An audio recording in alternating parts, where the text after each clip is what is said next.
અદાલતમાં એક બહુ જ અનોખો કેસ છે. એક માણસ અને તેના શરીરના અંગો સામસામે આવી ગયા છે. હાજર કરવામાં આવે ફરિયાદીઓ. ફરિયાદીઓ હાજર હો. હાય હાય હાય હાય હાય હાય હાય હાય. ન્યાય આપો જજ, ન્યાય આપો. આ માણસના અત્યાચારથી અમને બચાવો. શાંત થઈ જાઓ બધા. એક એક કરીને તમારી ફરિયાદ રજૂ કરો. સૌથી પહેલા કોણ આવશે? સાહેબ, હું આની આંખો છું. આ માણસ સવારથી રાત સુધી મને મોબાઈલ સ્ક્રીન સામે જ ચોંટાડી રાખે છે. રાત્રે પણ રીલ્સ જોયા કરે છે. મારે તો બળતરા થાય છે, પાણી નીકળે છે અને નાની ઉંમરમાં સોડાના તળિયા જેવા ચશ્મા આવી ગયા છે. જજ સાહેબ, મને આનાથી બચાવો. અરે જજ સાહેબ, એમાં મારો શું વાંક? ઇન્સ્ટાગ્રામ પર વિડિયો જેટલા જોરદાર આવે છે કે બંધ કરવાનું મન જ નથી થતું. ચૂપ કરો એ રીલથી દીવાની. જજ સાહેબ, હું આનું મગજ છું. આ દિને રાત ફોન જ જોયા કરે છે. ફોનના નોટિફિકેશનના ટિંગ ટિંગ અવાજથી મારું આખું વાયરિંગ શોર્ટ થઈ ગયું છે. આ તો રાત્રે 2-2 વાગ્યા સુધી જાગ્યા કરે છે. મને આરામ જ નથી આપતી. હવે તો મને ભૂલવાની પણ બીમારી થઈ ગઈ છે. પરીક્ષામાં કશું યાદ જ નથી રહેતું. અને મારી તો વાત જ ન પૂછો જશે. હું આનું પેટ છું. આ સવારમાં મમ્મી બનાવેલો નાસ્તો નથી ખાતી. સવારમાં મેગી, બપોરે કુરકુરે અને રાત્રે પિઝા બર્ગર ખાય છે. મારો તો કચરા પેટી જેવો હાલ કરી નાખ્યો છે. સાહેબ, એ બધું તેલ અને ચીઝ મારા મગજમાં થાય છે. હું આનું હૃદય છું. આખો દિવસ સોફા પર બેસી રહેવા અને ટેન્શનને લીધે મને તબક્કામાં બહુ લટ પડે છે. ગમે ત્યારે મારો શ્વાસ ગુંજાઈ જશે ને ડોક્ટર પાસે દોડવું પડશે.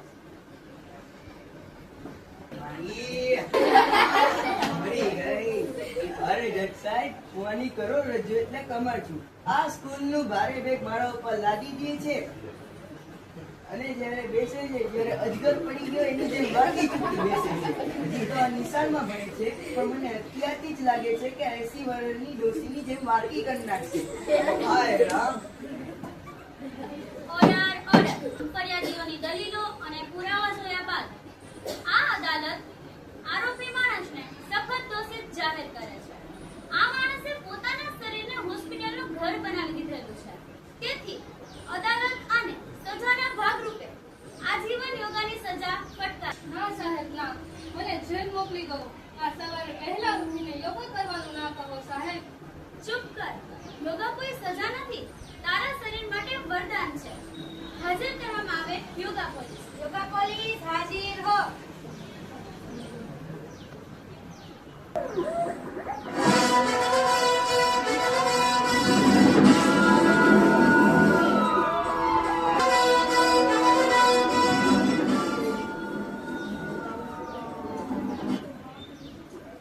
આજે હું તને ત્રાટક ક્રિયા શીખવીશ. પહેલા તો જમણો હાથ આગળ કરી અને તેનો અંગૂઠો સીધો રાખી અને તેની ટોચ ઉપર 2 મિનિટ સુધી જોવાનું છે, આંખો પટકાયા વિના.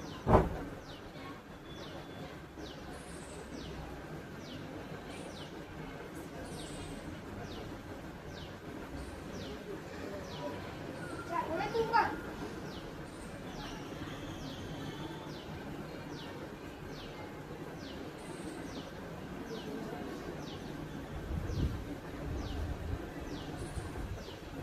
ત્રાટક ક્રિયા કરવાથી આંખોના ચશ્મા દૂર થાય છે.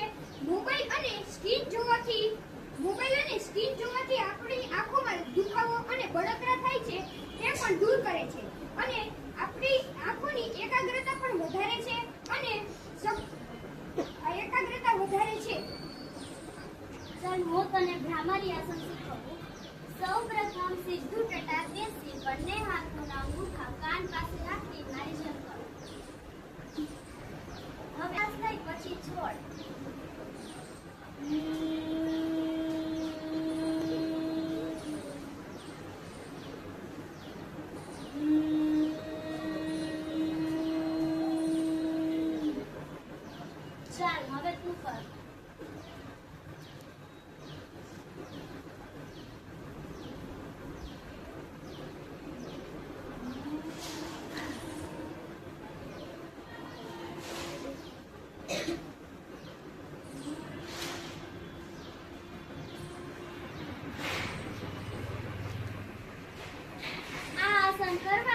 નશો શાંત થાય છે. જો રાત્રે ઊંઘ ન આવતી હોય તો તેના માટે ઉત્તમ છે અને ચીડચીડાપણું દૂર કરી મગજ એકદમ ફ્રેશ થાય છે. ચાલ હું તને અનુલોમ વિલોમ શીખવું. સૌપ્રથમ પદ્માસનમાં બેસી ત્યારબાદ તેનો અંગૂઠો અને બીજી અને ત્રીજી આંગળી જમણા નસકોરા પર અંગૂઠો રાખી ત્યારબાદ ડાબા નસકોરાથી ઊંડો શ્વાસ લઈ અને બંને આંગળીઓ ડાબા નસકોરા થોડીવાર શ્વાસ રોકી રાખવાનો. ત્યારબાદ જમણા નસકોરા પરથી અંગૂઠો હટાવી અને ધીમે ધીમે શ્વાસ છોડી દેવાનો.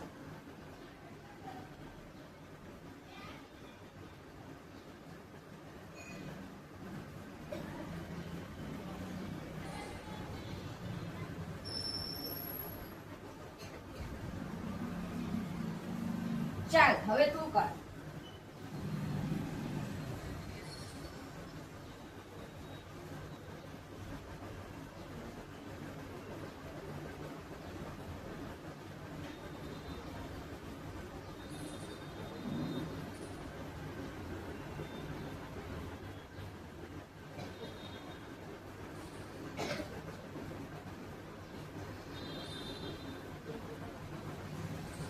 આ પ્રાણાયામ કરવાથી શરીરની તમામ નસો ચોખ્ખી થાય છે, લોહીનું ભ્રમણ સુધરે છે અને હૃદય પરનો ભાર ઓછો થાય છે.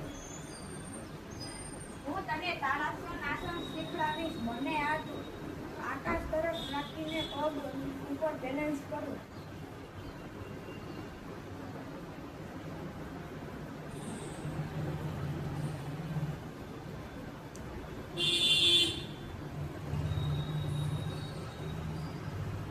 ચાલ હવે તું કર.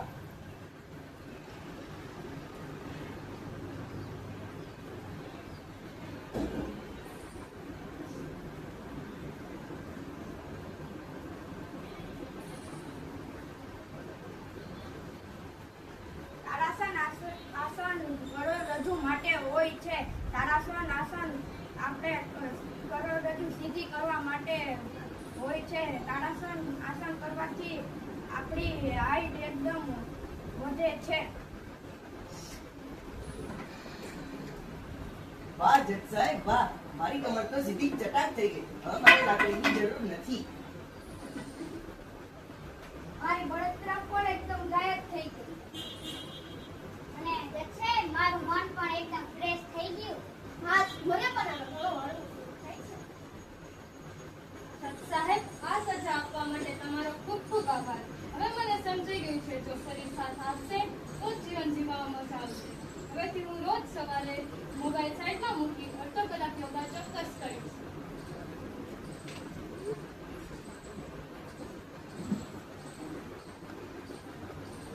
તો મિત્રો, રોગમુક્ત જીવન જીવવા માટે ફક્ત એક જ ઉપાય. રોજ સવારે નિયમિત યોગ કરાય.